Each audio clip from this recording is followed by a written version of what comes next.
Демиркаписката клисура почна да дише. До пред еден месец, природа затрупана во отпад.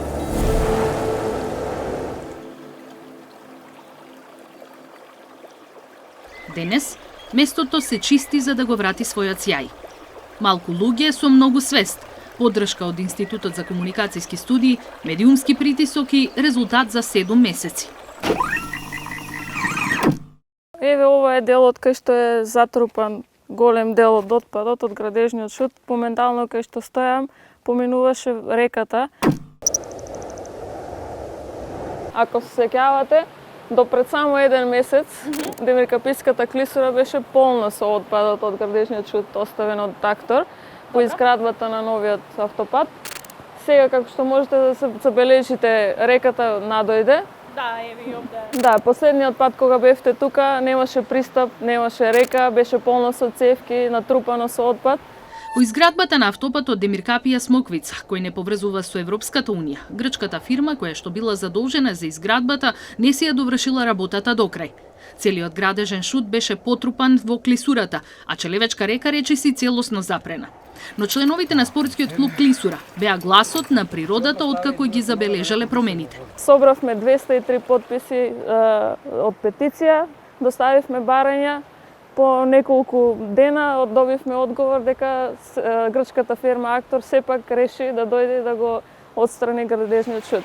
Кога во август го посетивме местото, членовите на спортскиот клуб појаснија како знаат колку шут има затрупано. За да ви биде појасно колку шут е насобрано овдека, тука се наоѓа една од постарите насоки, култна насока, Мицкоска, една од поубавите насоки на овој сектор за качување, Радар Петра. Според постарите качувачи, овие што се клинови овдека, пред да почне автопатот да се граде, биле на околу 4-5 метра од земја, а сега се на 2 метра. Значи, надолу имаме уште 2 метра шут. Може ли да се измери колку е сработено? На мојата висина од 169 сантиметри, алатката покажа уште 1 метро плюс. Според проценката на членовите на Клисура, потребно е уште толку работа. Стоиме ли уште на шут? Да, за жал, моментално одиме уште по шут. Овде е само дел симнат, има 2 метри. Многу работи се извадени. Извадени се платна за изолација, огромни цевки, кај што ја пренасочувале реката. Извадена е арматура, бетонски плочи што паѓале од при изградбата. Доаѓањето на зимата не оди во прилог, но ниту локалните власти не се откажуваат од најубавото место за нивниот крај. Треба уште сигурно уште онолку колку што се изработи, уште 2 пати повеќе. Ова не е обем кај што би можел човечки фактор да го исчисти. За машините е тешко достапна, меѓутоа сепак успеа луѓето некако на некаков начин да влезат со машини во Клисурава и да отпочне ова чистење. Планирано е веднаш штом ќе се исчисти, ќе спреиме негде на околу 100 садници од јавор, затоа што јаворот е заштитно дрво баш на овој дел и ќе ги посадиме сите. Може ли Демиркаписката клисура повторно да биде зелена и привлечна?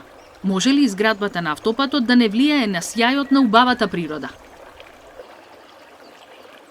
Демиркаписката клисура е заштитено подрачје, споменик на културата. Планот на локалните власти е откако целосно ќе биде исчестена да прерасне во туристичка дестинација за љубителите на природата.